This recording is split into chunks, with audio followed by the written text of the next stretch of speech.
As a fantasy football player, you're always looking for information that will give you the edge over everyone else who also has access to lots of stats, newspaper articles, blogs, and message boards.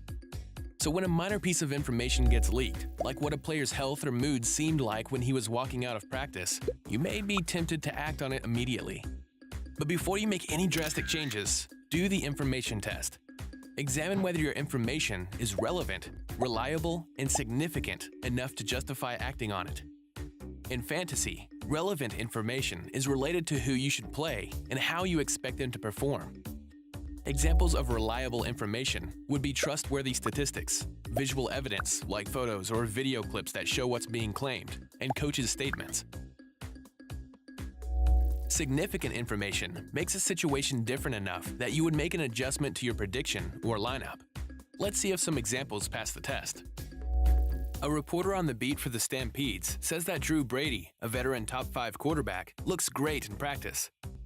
This information is relevant simply because as a top player, you can count on him being in the player pool, so you need to decide if he'll be your lineup.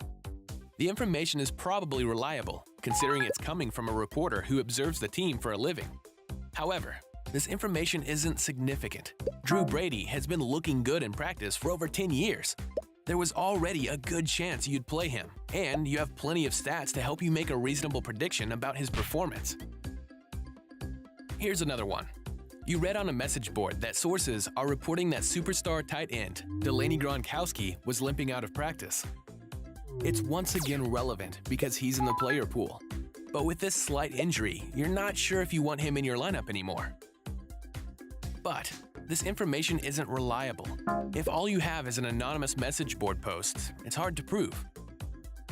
However, it is significant if you thought he could anchor your lineup by getting a lot of points, so it makes you want to look for a replacement. But still, it's probably not worth making a move at this point, because you can't trust the information. Okay, example number 3. The Griffins head coach says in his press conference that the backup running back, Fozzie Asiata, will start this week. Straight up, this information is not relevant. Fozzie Asiata isn't even in the player pool because of his low ranking, so you can't consider him for your lineup.